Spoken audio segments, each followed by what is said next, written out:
Bonjour à toutes et tous. Alors, c'est une nouvelle vidéo, un nouveau format que je vous propose aujourd'hui. Jusqu'à présent, j'avais l'habitude de faire des lives le jeudi, normalement un jeudi sur deux, et je faisais ça depuis 2 ans. Et finalement, après avoir eu pas mal de retours de votre part, je me rends compte qu'il y en a beaucoup qui regardent plutôt en différé, en replay. Et de mon côté, ça me demandait quand même une grosse organisation d'être toujours en live le jeudi à 19 heures, heure française. Voilà, donc c'est pour ça que j'ai changé un petit peu de format de vidéo et vous allez voir, je vais continuer à répondre à vos questions. Donc la base, c'est toujours des questions que vous me posez à alice@bestofbusinessanalyst.fr et je me base en fait sur vos questions pour construire un live qui permette au plus grand nombre d'entre vous d'avoir des réponses. Alors aujourd'hui, qu'est-ce que c'est? C'est peut-on écrire des spécifications fonctionnelles détaillées, SFD, dans un contexte projet agile et pourquoi, je réponds à cette question? C'est parce que c'est, une question que beaucoup de business analysts se posent lorsqu'ils passent d'une gestion de projet traditionnelle à une gestion de projet agile, qui fait qu'ils doivent, retrouver un petit peu leur marque, même beaucoup leur marque. Donc c'est une question que m'a posée Patrick. Je vous lis, un extrait de son message pour celles et ceux qui ont la même problématique. Alors voici ce que me dit Patrick. Il me dit: «J'ai exercé des fonctions d'AMOA durant plus de 15 ans sur une méthodologie cycle en V. Maintenant, je suis sur une méthodologie agile, mais nous utilisons Jira pour décrire des stories, étant donné qu'elles servent de spécification. Souhaiterais savoir s'il ne serait pas intéressant d'écrire une spécification détaillée afin de capitaliser les stories Jira, ce qui, sur un gros projet, devient difficile à gérer, surtout lorsqu'il y a plusieurs évolutions.» Alors, si vous êtes débutant en business analyse, si vous ne travaillez pas non plus dans des projets agiles, ça peut vous sembler très compliqué à comprendre cette question. Vous inquiétez pas, je vais vous expliquer tout cela, sachant que la thématique de la question de Patrick mêle la conception fonctionnelle qui décrit ce que fait un système d'information, également les différentes méthodologies de gestion projet. Voilà pour la petite introduction. Alors, si vous ne me connaissez pas, tout d'abord, bienvenue sur la chaîne des business analystes francophones. Je m'appelle Alice Bacci, je suis business analyst enthousiaste, je suis également blogueuse, je suis également la créatrice d'une école en ligne qui s'appelle Best of Business Analyst. Quant à mon blog Best of Business Analyst, vous verrez les coordonnées dans la description de cette vidéo. Si vous allez sur ce blog Best of Business Analyst, vous allez voir que je vous mets à disposition plein de ressources gratuites, des articles, des podcasts, des vidéos, des tutoriels, voilà, plein de choses qui peuvent vous aider à découvrir ou à approfondir votre connaissance de la business analyse. Vous pouvez aussi vous inscrire à la newsletter si vous voulez avoir dans votre boîte mail directement des informations sur l'analyse métier et tout ce qui va autour, également tous les événements qui existent sur notre beau métier. Et puis, si vous voulez approfondir et vous former et vous professionnaliser, vous pourrez voir également que je propose des formations en ligne qui vous permettent eh bien, de gagner vos galons de business analyst. Voilà pour l'introduction. Si vous aimez également le contenu de cette chaîne, n'hésitez pas à liker cette vidéo, ça me permet d'être plus visible sur la toile et puis aussi ça permet de récompenser aussi mon travail qui est totalement bénévole pour proposer toutes ces informations. Voilà, alors, donc on va répondre à Patrick. Est-ce qu'on peut écrire des spécifications fonctionnelles détaillées qui soient en quelque sorte la somme de toutes les user stories?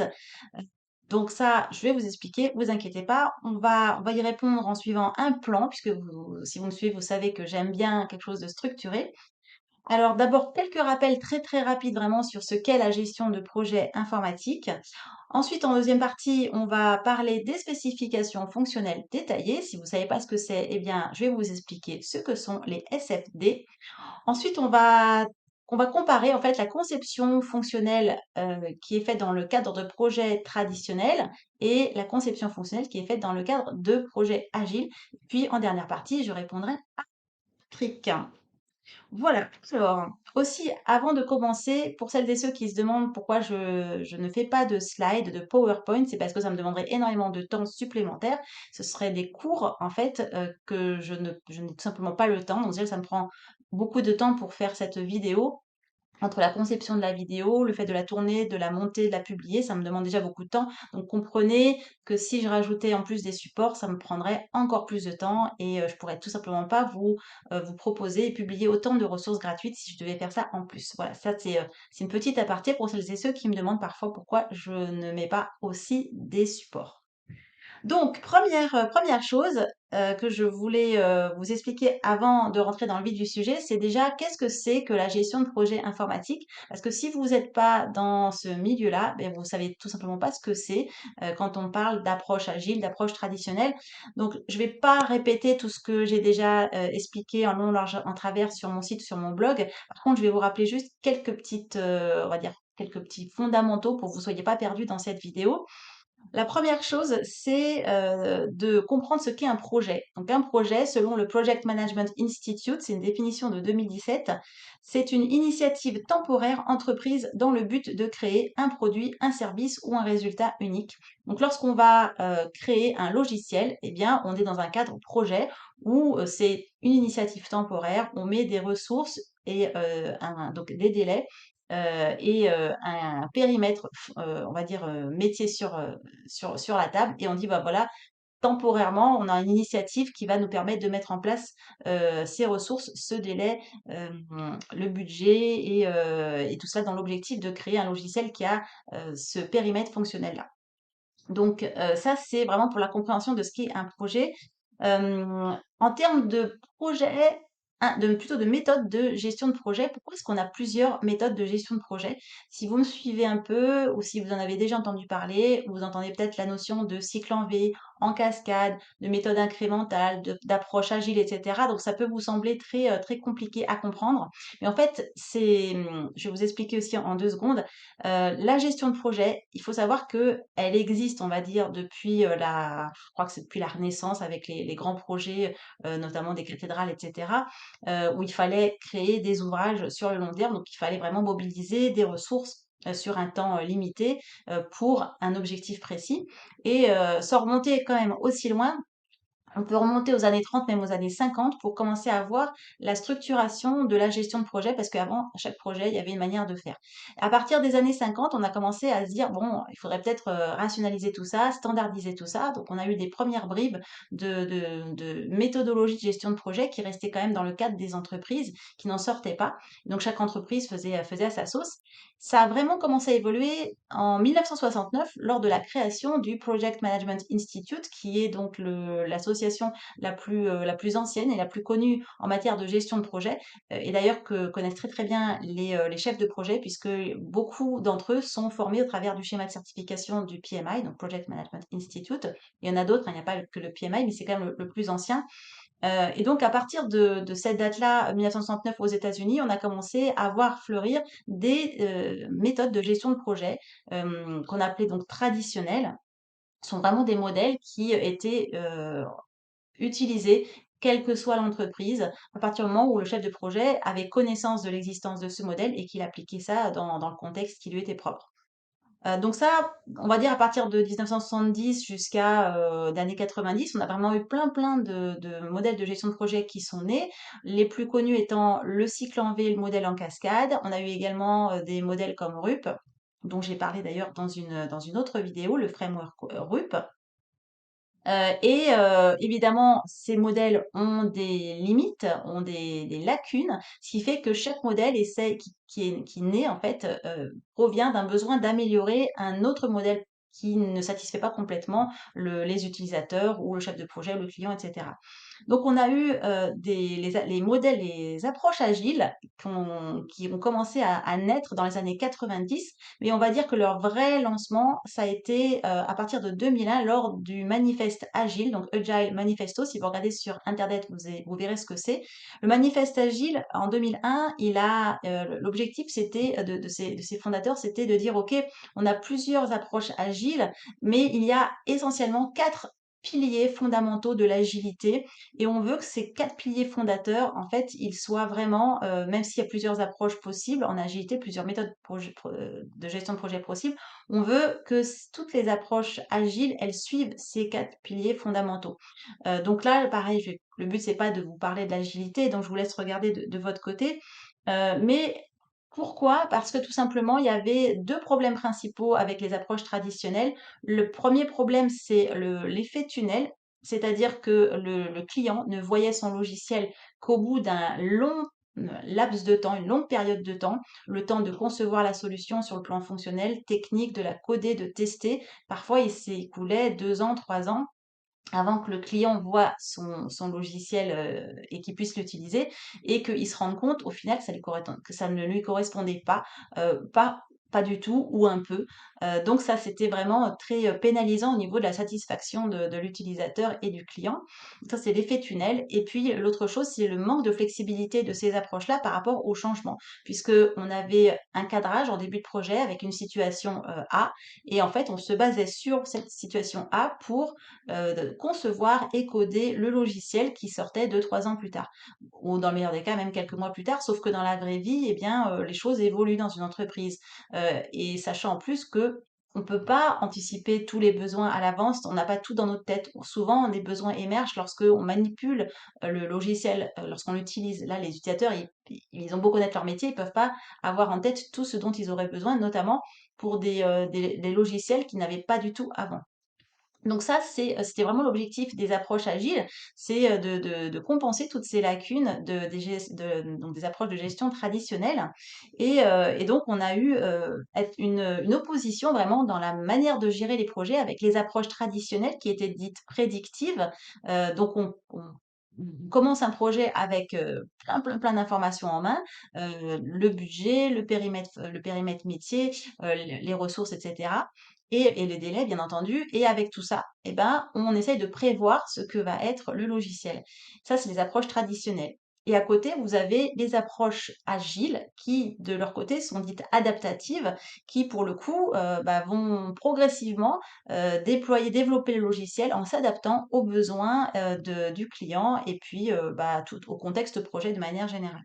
Donc, on a vraiment 2 manières de gérer les projets, les approches traditionnelles, les approches agiles, sachant que de nos jours, toutes ces approches et toutes ces méthodes de gestion de projet coexistent. Ça dépend vraiment du contexte, du pays, de l'entreprise.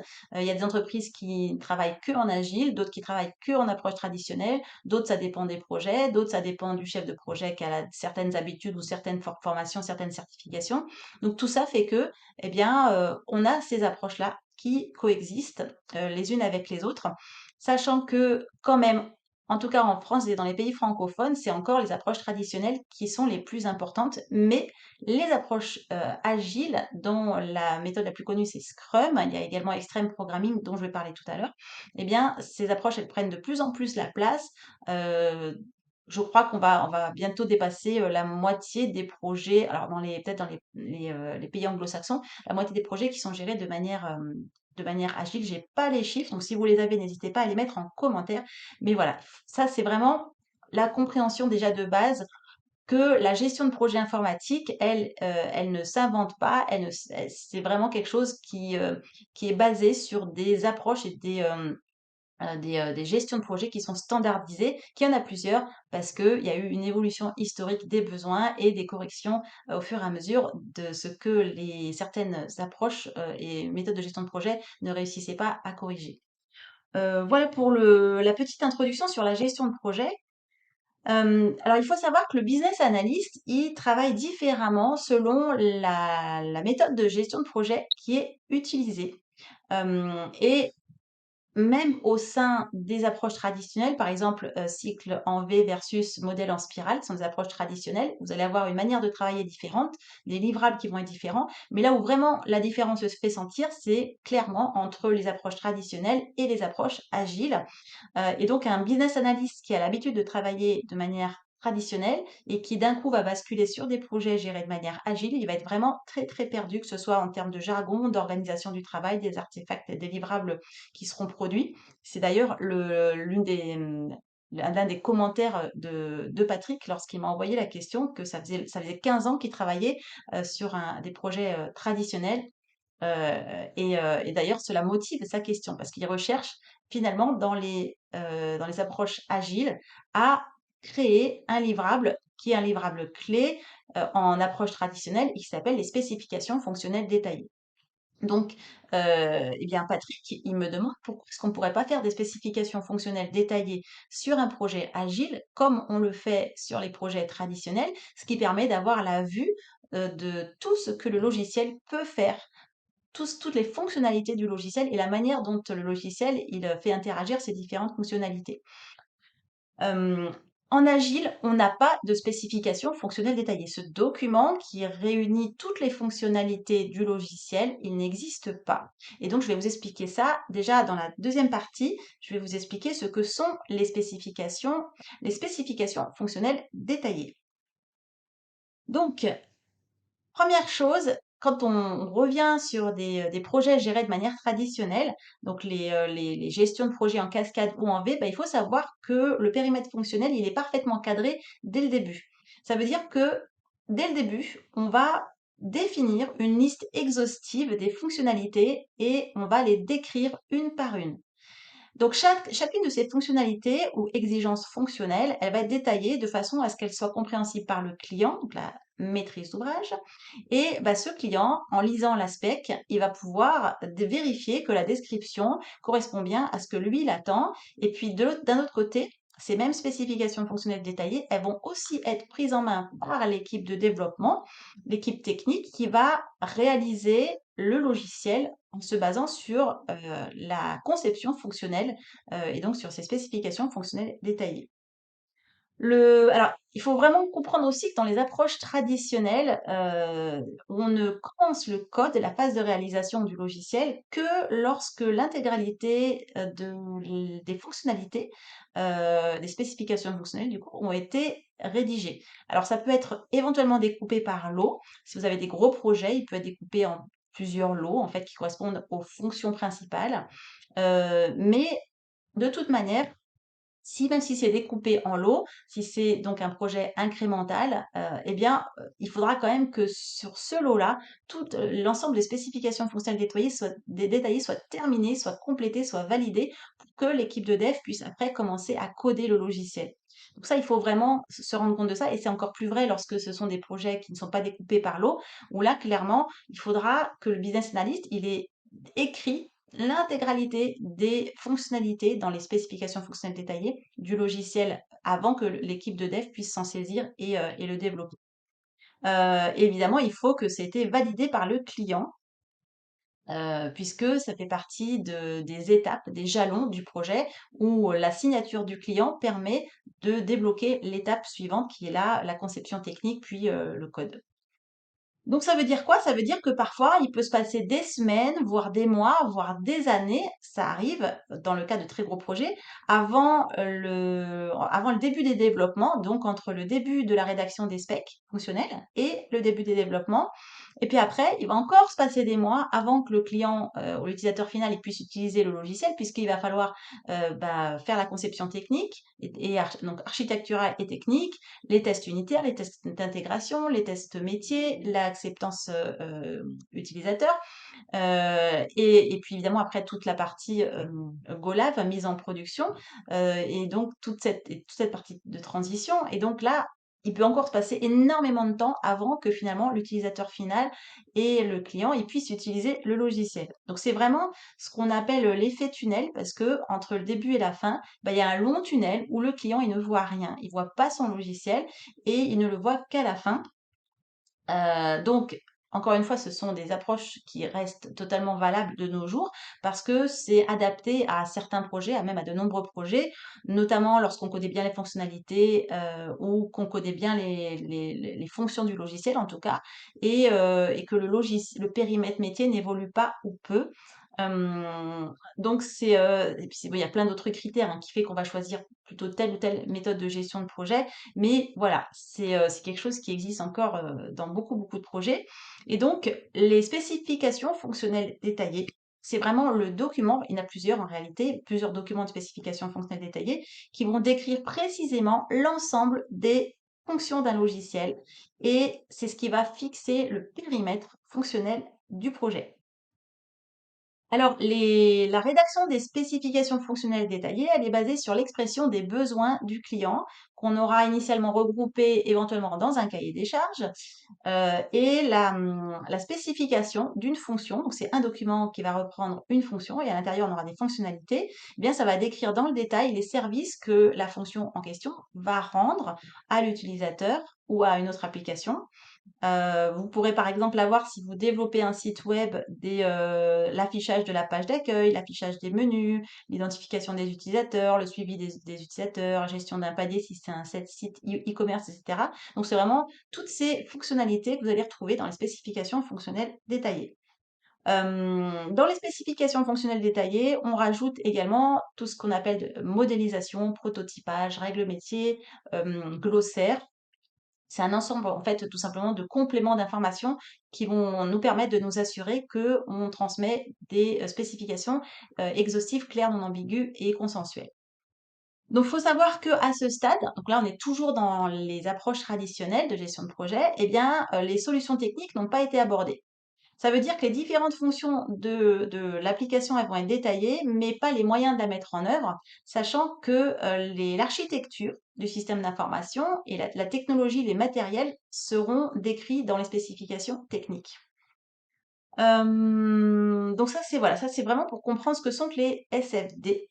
Si vous voulez d'ailleurs avoir un modèle de spécification fonctionnelle détaillé, n'hésitez pas à aller regarder sur mon blog bestofbusinessanalyst.fr et vous allez regarder dans le menu, je crois que c'est ressources gratuites ou templates gratuits, vous allez fouiller un petit peu, parce que parfois je change les menus, et vous pouvez vous inscrire par le biais du formulaire et recevoir le modèle de spécification fonctionnelle détaillé si vous voulez en savoir plus. Alors, maintenant qu'on a compris ce qu'étaient les spécifications fonctionnelles détaillées, on va parler de la conception fonctionnelle traditionnelle versus agile. Alors, les spécifications fonctionnelles détaillées, c'est de la documentation. C'est voilà, c'est le livrable qui va être après soumis à validation au client. Le client, il va la relire. Il considère que ça reflète bien l'idée qu'il a du futur logiciel, il va le valider et ça va débloquer les étapes suivantes du projet. Euh, le processus de rédaction des spécifications fonctionnelles détaillées une fois pour toutes, donc en tout début, avant le démarrage de la réalisation, il pose quand même quelques problèmes. Pourquoi? Parce que déjà, il est vraiment rare que les utilisateurs ils soient en mesure de décrire de façon exhaustive l'ensemble des fonctionnalités qu'ils veulent voir embarquées dans l'application. N'oubliez pas, ça reste à ce niveau-là dans la tête. Et c'est compliqué de savoir à l'avance absolument tout ce qu'on veut dans le détail parce que les spécifications fonctionnelles détaillées sont extrêmement détaillées. Vraiment, il faut réfléchir à tout ce que le logiciel peut et doit faire, y compris les exceptions, les effets de bord, etc. Donc il faut vraiment penser absolument à tout parce que ce qu'on n'écrit pas, potentiellement, c'est un trou dans la raquette qui va conduire à une anomalie. Donc forcément, demander à l'utilisateur, au client, de valider avec son sang que c'est totalement exhaustif, c'est compliqué, d'autant plus que eh ben, parfois, ou en le voyant écrit ou en voyant même le logiciel réalisé, ça lui donne des nouvelles idées où il se rend compte que c'est pas correct. Donc ça, c'est vraiment une des premières choses qui est embêtant et qui est compliquée on écrit des spécifications fonctionnelles détaillées. Ensuite, eh bien, le processus, il est long. C'est vraiment long hein, pour aller éliciter les besoins, éliciter les exigences, ensuite les rédiger, faire plusieurs étapes, plusieurs documents, puisqu'on ne le fait pas en one shot, hein, ça c'est progressif, c'est itératif. Ensuite, le faire vérifier, valider, etc. Tout ça, ça prend du temps. Et donc, bah, il est probable que, de toute manière, dans ces projets traditionnels, il n'y ait pas une seule personne qui fasse tout. Y compris parce que techniquement, un business analyst n'est pas normalement un développeur. Et éventuellement, un développeur, il peut s'improviser business analyst en pensant qu'il le fait bien, mais il est développeur. Donc, souvent, effectivement, l'analyse des besoins, la rédaction des spécifications fonctionnelles générales plus détaillées, la rédaction des specs techniques, de l'architecture, les devs, les tests, tout ça, eh bien, c'est effectué par des personnes différentes. Et donc, évidemment, comme il y a plusieurs acteurs au sein de cet écrit projet, il faut s'assurer que la communication, elle circule bien entre les différents acteurs pour pas perdre d'informations et pour que, bah, c'est comme le téléphone arabe, pour pas que l'information du début, elle se transforme en quelque chose qui a rien à voir à la fin. Donc la transmission de ces informations, elle est vraiment compliquée et d'autant plus si le projet est long, voire très long, et complexe parce que, tout simplement, il y a du turnover aussi, il y a des personnes qui partent, d'autres qui arrivent sans jamais se croiser. Ensuite, alors ça c'est la partie, on va dire, gestion de projet traditionnelle. Quand vous êtes en contexte agile, alors là, la conception fonctionnelle, elle est, voire technique d'une fonctionnalité, elle se fait au fil de l'eau dans chaque itération. Alors je rentre pas dans le détail de ce qu'est, un projet agile. Je vous invite à aller regarder d'autres vidéos ou des articles où j'explique ce que c'est que les sprints et la conception fonctionnelle dans terme agilité. Mais il faut savoir que quand on est dans un contexte projet agile, c'est pas des mois ou des semaines ou des années avant de voir le logiciel, ce sont des sprints, donc ce sont des itérations de temps, des périodes de temps très courtes, entre 2 et 4 semaines en général, ça peut être 3 semaines, hein, ça dépend des projets, mais ça veut dire que toutes les 2, 3, 4 semaines, eh bien, on va être en mesure de livrer des composants du logiciel à l'utilisateur final qui va donc voir concrètement à quoi ressemble son logiciel, brique par brique, composant par composant, ce qu'on appelle des incréments de produits. Et donc, dans cette période très courte de temps, eh bien, on va faire de l'analyse, de la conception fonctionnelle, de la conception technique, du développement, du test, de la conduite du changement. On va faire tout ça dans ce laps de temps très très court. Donc évidemment, vous pouvez, bien comprendre qu'on ne peut pas rédiger la documentation totalement exhaustive en un temps aussi court, d'autant plus que les principes fondateurs de l'agilité dans le Agile Manifesto, font que, la documentation ne prévaut absolument pas sur le logiciel. C'est donc le logiciel et les échanges, les interactions humaines qui prévalent sur l'écriture d'une documentation fiable, exhaustive, pardon. Hem, donc la lorsqu'on est en conception fonctionnelle agile, eh bien, on va le faire au fil de l'eau dans chaque sprint, dans chaque itération. Et c'est que au moment où on va implémenter l'incrément, qu'on va dans le sprint plutôt, qu'on va rentrer dans le détail du besoin. Alors, il faut comprendre que dans des approches agiles, on a quand même eu tout au début une première phase qui est on a une phase d'estimation en fait, hein, tout au début, qui va permettre au product owner et donc de réfléchir en fait et d'analyser les besoins. Donc, on va avoir comme cette première grosse phase avant en phase amont, d'estimation. Et après, on a des sprints qui vont permettre la réalisation de tous ces incréments, au fil de l'eau. Cette approche, agile, en fait, de sprint, elle a pour, objectif de permettre au client d'ajuster ou d'approfondir son besoin sur les fonctionnalités implémentées plus tard. Donc ça lui permet aussi, ainsi qu'à l'équipe, agile, hein, Scrum, quand c'est Scrum, eh bien ça leur permet aussi de retarder certaines décisions sans risque pour le projet, et c'est notamment le cas quand on manque de visibilité. Donc ça, c'est les piliers agiles. C'est Extreme Programming, c'est la méthode agile Extreme Programming, donc XP hein, pour l'acronyme si vous le retrouvez, qui considère en fait que qu'est-ce que c'est que la conception fonctionnelle? C'est tout simplement les user stories, les tests associés et le code source. Pour eux, pour la méthode XP, Extreme Programming, la conception fonctionnelle, c'est ces trois choses-là. Donc, vous voyez bien, il n'y a pas que les spécifications fonctionnelles détaillées. Il y a les user stories, les tests associés et le code source. Voilà. Après, on a d'autres méthodes agiles qui vont plutôt préconiser la rédaction de cas d'utilisation. Si vous ne savez pas ce que c'est les cas d'utilisation, allez voir également dans mon site sur les templates gratuits. Vous pouvez télécharger un exemple de diagramme de cas d'utilisation. Je ferai sans doute une vidéo pour expliquer ce que c'est. Mais sachez en tout cas que, voilà, il y a d'autres approches agiles qui diront que, bah, les specs fonctionnels, c'est aussi, basé sur des cas d'utilisation avec un niveau de détail qui est variable selon le contexte du projet, selon les exigences du client, le risque, la complexité, de la fonctionnalité à spécifier. Donc, vous voyez, on ne parle pas de documents de spécification fonctionnelle détaillée unique comme en approche traditionnelle, et surtout pas de document qui va être rédigé en one shot au début du projet. C'est vraiment un ensemble d'éléments qui vont être rédigés et créés au fil de l'eau, en fait, des incréments et au fil de l'eau des sprints.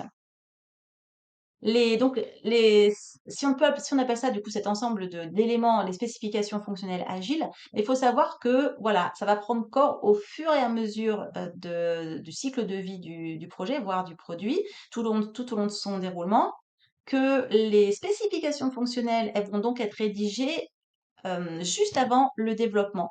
Donc ces spécifications fonctionnelles, en général, on appelle ça des user stories, qui sont, alors là c'est pareil, vous pouvez aller regarder dans mon site, je vous donne plein d'éléments là-dessus pour comprendre ce que c'est. Mais quand on parle de spécifications fonctionnelles, agiles, on a les user stories, les critères d'acceptance, mais on peut retrouver bien sûr aussi le glossaire, les règles métiers de la modélisation. En fait, tout ce qui permet après aux développeurs de réaliser le code source, de coder le logiciel avec tous les éléments en main. Mais vous voyez que c'est extrêmement limité à la fonctionnalité, à la user story que l'équipe de dev va réaliser pour le sprint en question. C'est absolument pas l'intégralité du périmètre comme dans les approches traditionnelles. Pour que ça soit efficace, bien sûr, il faut beaucoup de rigueur parce que sinon il manque trop de trous dans la raquette. Il faut énormément de communication aussi entre le product owner euh, d'un côté et l'équipe de développement de l'autre. Donc là, c'est pareil, ça fait partie des bases de l'agilité, de l'Agile Manifesto. Je vous engage encore une fois à aller regarder un peu plus ce que c'est. Cette notion de coopération qu'on retrouve énormément en agilité, contrairement aux approches traditionnelles qui est très hiérarchique avec un chef de projet tout en haut. En tout cas, il y a maîtrise d'œuvre, maîtrise d'ouvrage qui parle par le biais d'un contrat.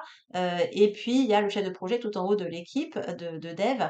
Alors qu'en approche traditionnelle, c'est une pyramide extrêmement plate où maîtrise d'œuvre, maîtrise d'ouvrage travaillent main dans la main pour aboutir à la meilleure solution possible. Donc, contrairement à une méthode classique, donc traditionnelle, la responsabilité de la rédaction des spécifications fonctionnelles, elle est partagée.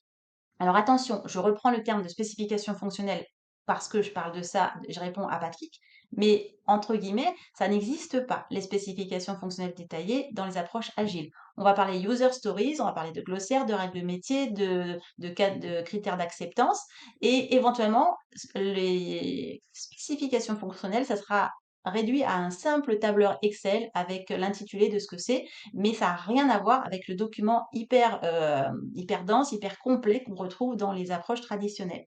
Donc oui, je vous disais que la responsabilité de la rédaction de cette conception fonctionnelle, je vais plutôt parler de conception fonctionnelle, elle est partagée. On a le client avec le product owner qui va aider à décrire le besoin métier et les spécifications dont il aura besoin pour répondre aux besoins.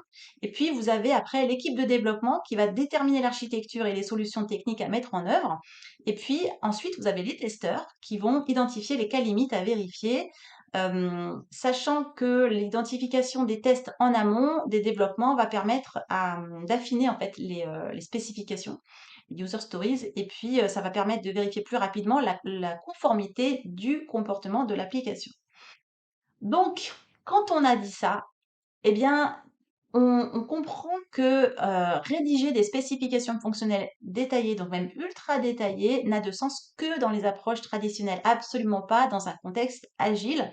Pourquoi? Parce que dans les approches agiles, le but, c'est de casser l'effet tunnel, c'est de livrer au client très souvent, très fréquemment, des incréments de son produit final, brique par brique, et à chaque fois, il sera livré tous les 15 jours, 3 semaines, un mois au plus en général, selon le rythme des incréments et des sprints, le client, il va voir donc son produit évoluer de plus en plus, voilà, grossir avec de plus en plus de fonctionnalités. Et donc forcément, contrairement aux approches traditionnelles où le client a une vision précise de son logiciel qu'à la toute fin, parfois donc des années avant le début du projet, bah, c'est pas le cas du tout de l'agilité puisque on apporte au client une visibilité sur le produit dès le début du projet. Et puis en plus de ça, il y a une flexibilité par rapport au changement et les approches agiles permettent au client d'affiner son besoin, de retirer ou de rajouter des fonctionnalités et des user stories au fur et à mesure, ce qui n'est absolument pas le cas dans les approches traditionnelles. Dans les approches agiles, on va favoriser, privilégier le développement de l'application à une documentation exhaustive. Et donc, ça, c'est vraiment, ça ne veut pas dire qu'on ne fait pas de documentation, parce que parfois, c'est mal compris. Agilité égale rapidité et pas de documentation, ça, c'est pas vrai. C'est une mauvaise compréhension. Par contre, effectivement, le développement du logiciel va largement primer sur la rédaction d'une documentation pléthorique et totalement exhaustive.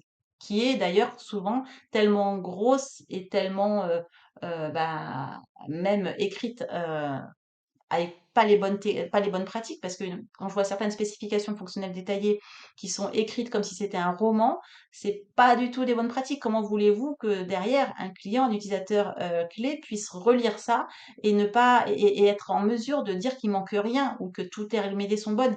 Non, il y a une manière d'écrire les spécifications fonctionnelles détaillées qui permet de s'assurer que, eh bien, le développeur, quand il va prendre la doc, ça va être hyper clair pour lui. Il saura tout de suite réfléchir à ses algorithmes pour créer le code et éviter des incompréhensions, des trous dans la raquette et autres. Ça aussi, je vous invite à regarder dans mon site internet parce que je donne toutes les informations là-dessus et je vous prépare également des formations pour vous apprendre à écrire des spécifications fonctionnelles détaillées de grande valeur, hein, qui soit vraiment exploitable à la fois par le client et par le développeur.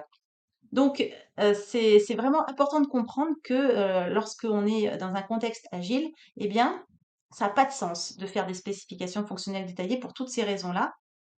Et d'ailleurs, lorsqu'on parle de documentation, on peut aussi parler de la documentation technique parce que eux, ils ont la même, enfin, c'est même pas une problématique, ils ont la même conséquence de passer d'une gestion de projet traditionnelle à une gestion de projet agile, puisque la partie technique, elle va, elle, se limiter souvent à un dossier d'architecture, un modèle conceptuel de données ou physique, des commentaires du code.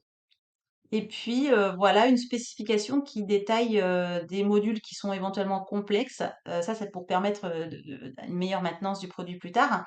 Mais vous voyez, tout est allégé en termes de documentation.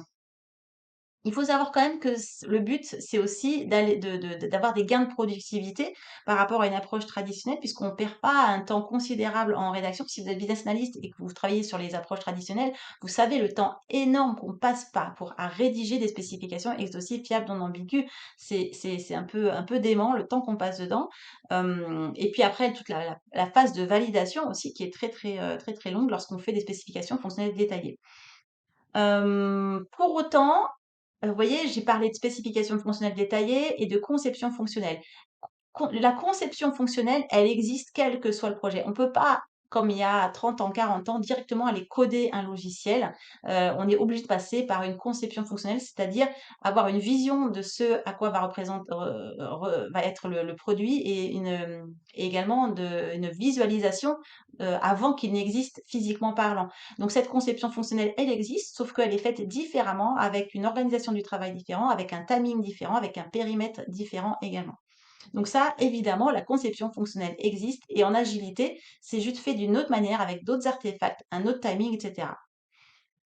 Alors bien sûr, c'est pas si simple parce que là, vous vous dites peut-être: «Ah bah oui, bah, les approches traditionnelles, pourquoi est-ce qu'elles existent encore?» parce que finalement, il faut tout faire en agile, c'est beaucoup plus logique, que ça apporte plus de satisfaction, il y a pas l'effet tunnel, et cetera. Mais en fait, c'est pas si simple parce que au fil du temps, on peut vraiment, perdre totalement la vision de ce que fait un produit logiciel, s'entend. Puisqu'il est composé de user stories, alors on va dire d'éléments du product backlog, des user stories, on va dire ça comme ça. Mais à chaque fois qu'on fait une user story, on peut très bien, vu qu'on admet le changement, voire qu'on le favorise, eh bien, écraser entre guillemets une user stories par une nouvelle user story. Et en fait, à chaque fois, eh bien, ça fait évoluer le produit logiciel. Donc, on peut vraiment perdre de vue à un moment donné ce qu'il fait. Voilà, quel est l'ensemble de ses fonctionnalités et de ses exigencements fonctionnels à un instant T. Et ça peut impacter considérablement la maintenance évolutive et corrective, et la capacité du business analyst, du product owner aussi à sécuriser la cohérence du logiciel. Parce que là, je reviens sur les projets traditionnels. Lorsque, on travaille dans un projet une gestion de projet traditionnelle, on va donc faire nos spécifications fonctionnelles détaillées qui vont détailler absolument tout ce que va faire le logiciel et comment il va le faire.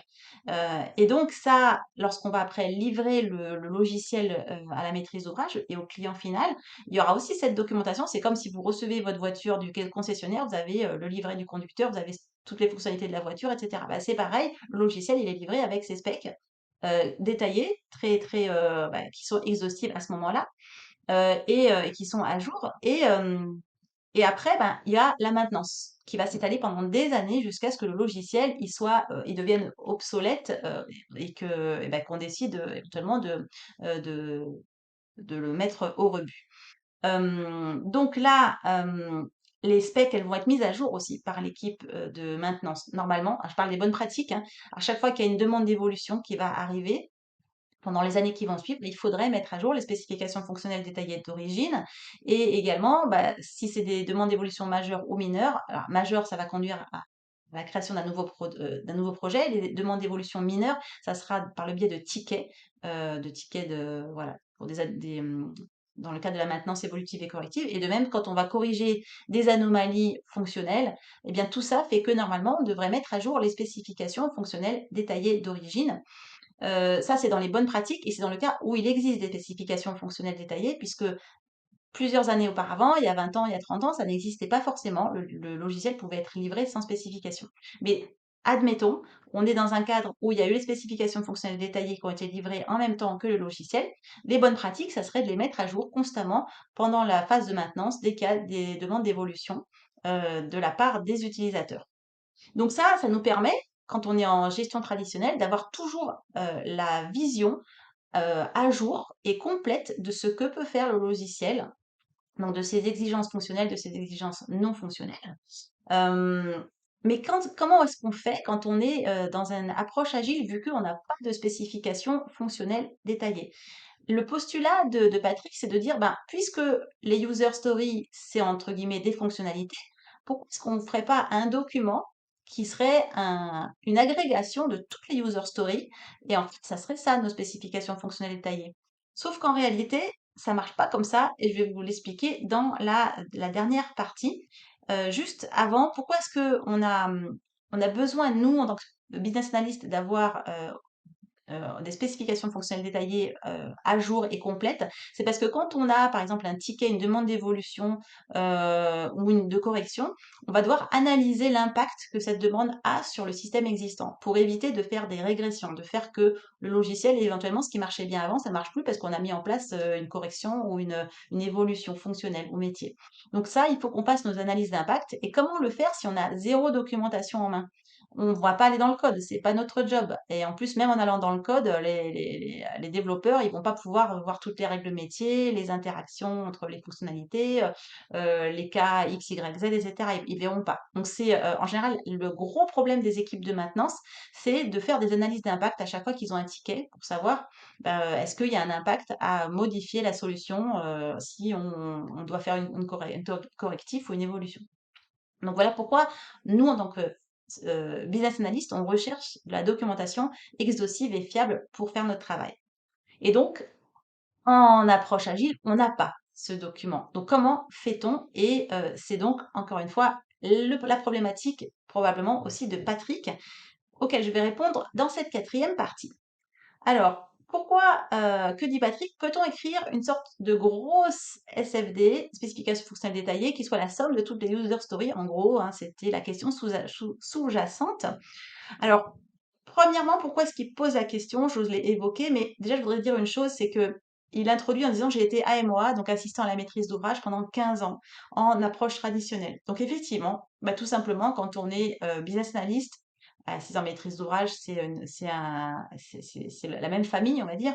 Euh, en cycle en V ou en cascade, dans ces approches traditionnelles, eh ben, c'est notre livret principal, les SFD. C'est notre livret principal. Donc, tout simplement, quand il est devenu business analyst sur une approche agile, c'est très compliqué de changer d'organisation du travail, ben, on se raccroche pour nous à ce qu'on connaît, au spec. Donc, il cherche finalement à faire une grosse SFD qui réunisse toutes les user stories plutôt que d'avoir des petites bribes par-ci par-là de ce à quoi va ressembler le logiciel. Il va avoir une vision d'ensemble. C'est notre réflexe à tous les business analysts. Donc, c'est totalement normal de se poser la question. Euh, Sauf que, eh bien, quand on est business analyst, dans les contextes traditionnels, nous, on passe beaucoup de temps à rédiger les specs, je vous l'ai dit, alors qu'en agilité, c'est pas la documentation qui prime, c'est tout le reste. Il y a beaucoup d'autres tâches en réalité. Et quand on bascule sur cette nouvelle organisation du travail, souvent on se dit, mais qu'est-ce que je fais concrètement? Quelles sont mes nouvelles activités?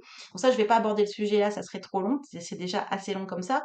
Mais il faut savoir que de toute manière, il y a énormément d'autres tâches. Il y a une organisation du travail qui est très différente, des artefacts différents, un périmètre livré qui est différent, plein de choses différentes. Et vous inquiétez pas si vous avez peur de vous ennuyer en agile parce que vous faites plus vos spécifications fonctionnelles détaillées. Détrompez-vous, c'est tout l'inverse. Vous allez être plus pressé par le temps parce que les sprints, 15 jours, 3 semaines, un mois, ça passe très vite avec toute la somme d'informations que vous allez devoir livrer. Donc, ça, c'est vraiment, je pense, un des premiers ressorts de la question de Patrick, c'est que tout simplement, il essaye de caler ce qu'il a connu d'approche traditionnelle sur un mode de travail business analyst en approche agile, du coup, en mettant des spécifications. La deuxième, à mon avis, raison à sa question, c'est que, comme je vous l'ai dit, les spécifications fonctionnelles détaillées, lorsqu'on est en approche traditionnelle, c'est en gros notre photo à nous de ce que fait le logiciel. Et donc, si on n'a pas cette photo de ce que fait le logiciel dans son ensemble, bah, comment on fait pour recommander des solutions d'amélioration, d'évolution? Comment on fait pour analyser les conséquences d'un ticket, d'une demande sur le logiciel? Comment on fait pour s'assurer de la satisfaction utilisateur, et qu'on est cohérent dans la vision produit? Eh bien, ça, c'est la problématique des projets agiles parce que c'est ces user stories qu'on va écrire dans les contextes agiles, ça représente ce que peut faire le logiciel à un instant T. Mais à un instant T, sauf que cet instant T, il est toujours en évolution. Donc en écrivant ce live, j'ai essayé d'imaginer un peu comment l'expliquer pour celles et ceux qui comprennent pas trop. Alors j'ai eu l'image de l'océan et de ses vagues. Imaginez une plage avec des grains de sable et l'océan avec les vagues. Il y a tout le temps des vagues qui reviennent sur le rivage qui vont modifier la disposition de la berge des grains de sable, sans arrêt, sans arrêt. Donc ces vagues, c'est les sprints. Et la berge, les grains de sable, c'est le produit fini. Donc à chaque fois qu'il y a une nouvelle vague, pouf, ça change la disposition des grains de sable. Ça fait, voilà, ça fait que l'instant T dont je vous parle, il y en a tout le temps, continuellement, des instants T. Donc, c'est très différent de la gestion de projet traditionnelle. Toujours pour reprendre un peu cet exemple-là, imagez, bah, à la place de la plage de sable, imaginez plutôt un quai en béton qui est coulé une bonne fois pour toutes. Ça, c'est le go live. Donc, c'est une fois qu'on a fait notre effet tunnel, lorsqu'on a donc analysé, conçu fonctionnellement, techniquement, développé, testé et déployé la solution. Et ben, au moment du go live, ça, eh bien, c'est la berge en béton, c'est le quai qui est coulé une bonne fois pour toutes. Et là, voilà, c'est solide, c'est ce qu'on a fait à un instant T. Et qu'est-ce qui va se passer après quand les vagues elles vont arriver? Bah, elles vont pas le détruire, hein, le quai, ça va être plus compliqué. Donc la maintenance, elle va modifier quelques éléments quand on va ajouter, supprimer, modifier des petits éléments mineurs, on va dire qu'on va pouvoir tracer en mettant à jour les specs. Et puis, si c'est majeur, c'est des modifications majeures, on va carrément relancer un nouveau projet qui va mettre à jour. Par exemple, on va rajouter une passerelle sur le quai, on va rajouter, élargir le quai, enfin, j'en sais rien, voilà. Rajouter des pontons, ça serait les modifications majeures. Tout ça, on va aussi les documenter. Et donc, écrire une grosse spécification détaillée dans un contexte agile, donc là où il y a la plage de sable, ça n'a aucun sens parce que ça voudrait dire qu'à chaque instant T, il y en a tout le temps, tous les 15 jours, 3 semaines, tous les mois, bah, il faudrait être capable de documenter exhaustivement absolument tout ce qui va impacter le logiciel. Et ça, humainement parlant, c'est pas possible, quoi. Et en plus de ça, ça va à l'encontre des principes agiles sont de développer des logiciels opérationnels plus qu'une documentation exhaustive. Parce que si on met des ressources en temps, en argent, peu importe, sur la documentation, bah, c'est des ressources qu'on ne met pas sur la conception du logiciel. Donc déjà, on n'est plus dans l'agilité. Hem, je vous rappelle également, parce que je l'ai dit tout à l'heure, mais c'est important, que en agilité, les user stories, donc ça c'est plutôt dans l'agilité version extreme programming, on considère que ce qui constitue les spécifications fonctionnelles d'un projet, c'est les user stories, plus les tests associés, plus le code source.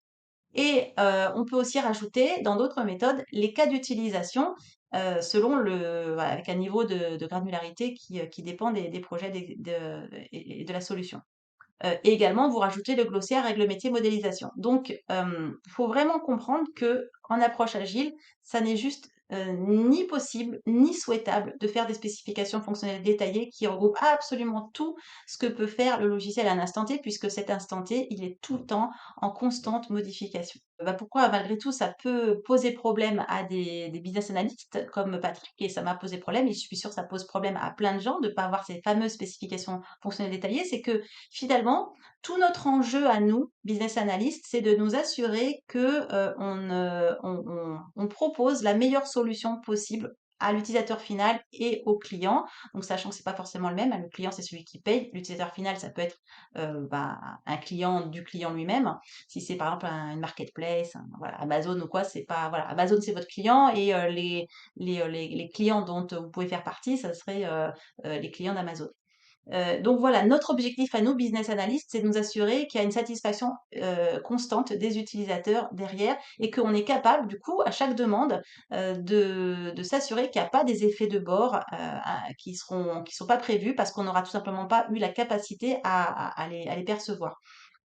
Donc, quand on n'a pas de spécification fonctionnelle détaillée, comment on peut faire pour atteindre ce niveau de satisfaction et de qualité logicielle que, qui font notre cœur de métier? Eh bien, c'est déjà de nous assurer qu'il y a une super bonne coopération déjà entre l'humain, les êtres humains, les acteurs du logiciel, parce que c'est ça qui fait on peut sécuriser la qualité. Rappelez-vous, dans les approches traditionnelles, on a vraiment la maîtrise d'œuvre versus la maîtrise d'ouvrage. Donc le réalisateur versus le client, ça fait l'objet de contrats, c'est limite une bataille rangée entre les uns et les autres, chacun se défend son bout de gras, parfois ça peut faire des étincelles. Ensuite, on a le chef de projet qui est en haut de la pyramide et qui dit le développeur, tu fais ça, l'architecte, tu fais ça, l'intégrateur, tu fais ça, le business analyst, tu fais ça, qui est donc le chef.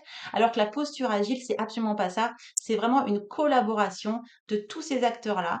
Et en fait, pour nous assurer finalement de niveau de satisfaction, eh bien, tout simplement, il faut que cette collaboration, elle perdure. Donc, le business analyst, il va être là comme un rôle de facilitateur plus au niveau des projets agiles parce que c'est vraiment ça qui va faire que il pourra sécuriser la satisfaction et le niveau de qualité logicielle. Donc voilà, c'est vraiment tout l'enjeu de la gestion de projet agile, hein, c'est de conserver cette organisation de travail en équipe. C'est pas du ressort du BA, bien sûr. Il y a le Scrum Master aussi qui est extrêmement important puisque c'est une sorte de coach, c'est le coach entre guillemets des équipes agiles.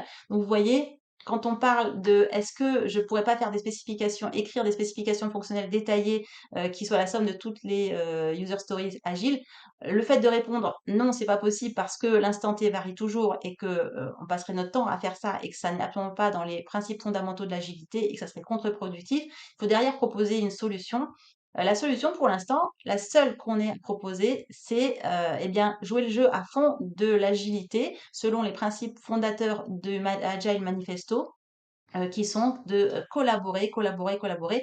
Mais évidemment, ce qui est sûr, c'est que les approches agiles telles qu'on les connaît maintenant, elles vont continuer d'évoluer parce que c'est une vraie problématique, notamment au niveau de l'ingénierie des exigences, de la traçabilité entre les besoins, la conception fonctionnelle et le logiciel codé. Ça, c'est vraiment quelque chose qui pose problème actuellement. Donc, soyez sûrs, on va se donner rendez-vous dans quelques années. Il y aura eu d'autres approches, d'autres méthodes de gestion de projet qui auront vu le jour, qui auront amélioré ces trous dans la raquette.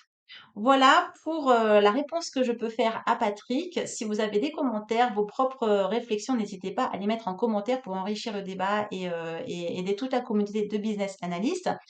Si vous voulez avoir plus d'informations, allez sur mon site bestofbusinessanalyst.fr. Il y a toutes les références de tous les réseaux sociaux également sur lesquels je suis active dans la description de cette vidéo. Et si vous avez apprécié cette vidéo, n'hésitez pas à la liker ou à la partager pour faire vivre ma chaîne. Merci à toutes et tous, à bientôt pour une nouvelle vidéo.